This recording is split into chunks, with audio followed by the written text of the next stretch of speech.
জানো প্রিয়, তোমাকে আমি কোনোদিনও ভুলতে পারবো না, কারণ আমার জীবনের প্রথম ভালোবাসা তুমি। বিশ্বাস করো, তোমার মায়া এমন ভাবে পড়ছে যেখান থেকে আমি কোনোদিন বের হতে পারবো না। জানো, মায়া হচ্ছে পৃথিবীর সবচেয়ে খারাপ জিনিস। যার প্রতি একবার মায়া হয়ে যায়, তার জীবনে না থাকলেও সেখান থেকে সে বের হতে পারে না।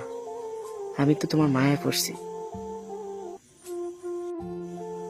বিশ্বাস করো, এখনো মাঝে মাঝে খুব ইচ্ছা করে সবার সামনে চিৎকার করে বলি আমি তোমাকে ভালোবাসি, কিন্তু চিৎকার করে বলে কি করব?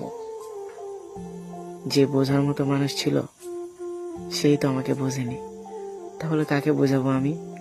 বিশ্বাস করো, এখনো তোমার জন্য জেগে থাকি আর অপেক্ষায় থাকি।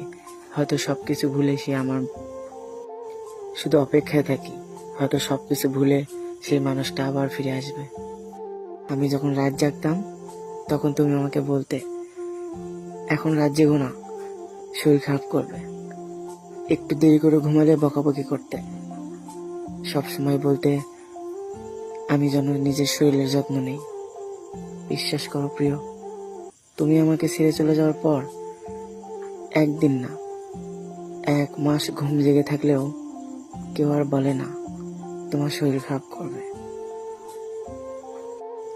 তোমার কি মনে পড়ে একদিন তুমি আমাকে বলতে, আমার সাথে কথা না বললে নাকি তোমার ঘুম আসে না? আর এখন ভালোভাবেই ঘুমাচ্ছ এই মানুষটাকে রেখে, যে মানুষটাকে হাজারো স্বপ্ন দেখিয়ে ছেড়ে চলে গেছো। আচ্ছা, তোমার কি একবারও মায়া হয় না? মানুষ তো, আমার প্রতি কি তোমার একটু মায়া হয় না?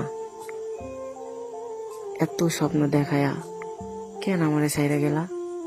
বাকি জীবনটা আমার সাথে থাকলেই তো পারতে। আপনি সত্যি করে বলেন তো, কিভাবে বুঝাবো নিজেরে? এত ভালোবাসা পাইলাম না আপনারে, কি বলে নিজেকে সান্ত্বনা দেব? আপনাকে এতটা ভালোবাসার পরও আপনাকে ছুঁয়ে দেখতে পারলাম না।